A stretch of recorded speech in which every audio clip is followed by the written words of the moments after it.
Young tiger junior NTR వరుస సినిమాలతో బిజీగా ఉన్నారు. టెంపర్ తర్వాత జూనియర్ ఎన్టీఆర్కి ఫ్లాప్ లేదు.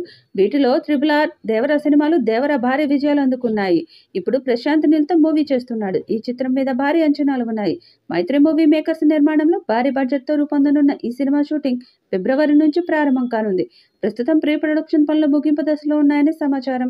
ఈ ప్రాజెక్టుపై ఎన్టీఆర్ అభిమానులు మాత్రమే కాకుండా ఇండస్ట్రీ మొత్తం కూడా ఎదురు చూస్తుంది. ఈ చిత్రానికి డ్రాగన్ అనే వర్కింగ్ టైటిల్ పరిగణలో ఉన్నట్లు టాక్. 6 ఏళ్లలో ఎన్టీఆర్ చేసింది కేవలం 2 సినిమాలే. ఇకపై వీలైనంత త్వరగా చిత్రాలు చేయాలని ఎన్టీఆర్ భావిస్తున్నాడు.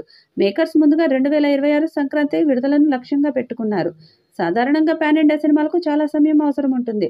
కానీ ఈ ప్రాజెక్టును కేవలం 10 నెలల వ్యవధిలో పూర్తి చేయాలని దర్శక నిర్మాతలు పక్కా ప్రణాళికలు వేస్తున్నారు. ఈ షెడ్యూల్ ప్లాన్ను ఎలాంటి జాప్యం లేకుండా అమలు చేయగలరా అనేది సినిమా పరిశ్రమలో హాట్ టాపిక్గా మారింది. ప్రశాంత్ నీల్ తన క్లిష్టమైన యాక్షన్ సీక్వెన్స్లతో కూడిన షూటింగ్ షెడ్యూల్ను ప్రణాళికలు సిద్ధం చేశారు. ఈ చిత్రంలో హీరోయిన్గా రుక్మిణి వసంత్ ఎంపికైనట్లు టాక్. అయితే ఆమె పాత్ర నిడివి పరిమితంగా ఉండవచ్చనే ఊహాగానాలు వినిపిస్తున్నాయి.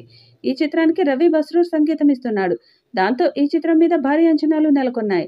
ఎన్టీఆర్ను అత్యంత శక్తివంతంగా ఆవిష్కరిస్తూ ఇంటెన్స్ యాక్షన్ డ్రామాగా దర్శకుడు ప్రశాంత్ నీల్ ఈ చిత్రాన్ని తెరకెక్కించబోతున్నారని సమాచారం.